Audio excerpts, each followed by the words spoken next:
Alors, voilà ce que ça donne au jour numéro 2, la nourriture fermentée. Je ne sais pas si vous pouvez entendre. On voit des petites bulles se faire. Il y a encore des gaz qui s'échappent. Et c'est pour ça que c'est important que les contenants, vous avez vu le couvert, là, c'est pas scellé. Alors, les gaz peuvent s'échapper quand ils ont besoin. Mais vraiment, belle surface de contact avec l'oxygène ici. Et on voit cette espèce de voile blanc de fermentation. Alors, l'idée, je vais vous montrer de proche, quand je parle des bulles, là, voilà. C'est ce que je veux dire, là.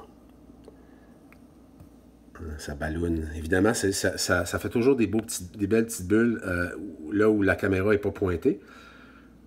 Mais vous voyez là les espèces de bulles comme ça. Alors, on voit, il y a comme une espèce de petit voile blanc, là. Alors, les bactéries de fermentation font leur travail.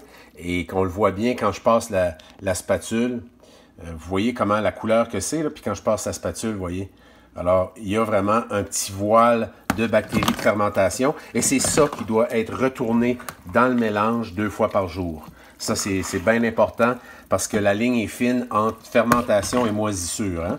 Et évidemment, le botulisme, les oiseaux pourraient l'attraper. C'est pas, on veut pas les rendre malades, on veut les aider et non pas leur nuire.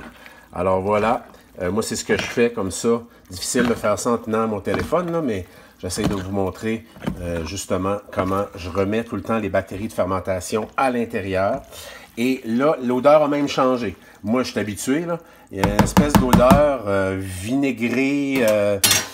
Parfois, c'est très sucré comme odeur. Et là, ouais, là, c'est vinaigré. Jour numéro 2. Alors, le travail continue de se faire. On voit encore des petites bulles. Et là, demain, ça sera nourri aux oiseaux. Je vais faire une autre vidéo pour vous montrer le bac numéro 3 quand c'est prêt à être donné aux oiseaux.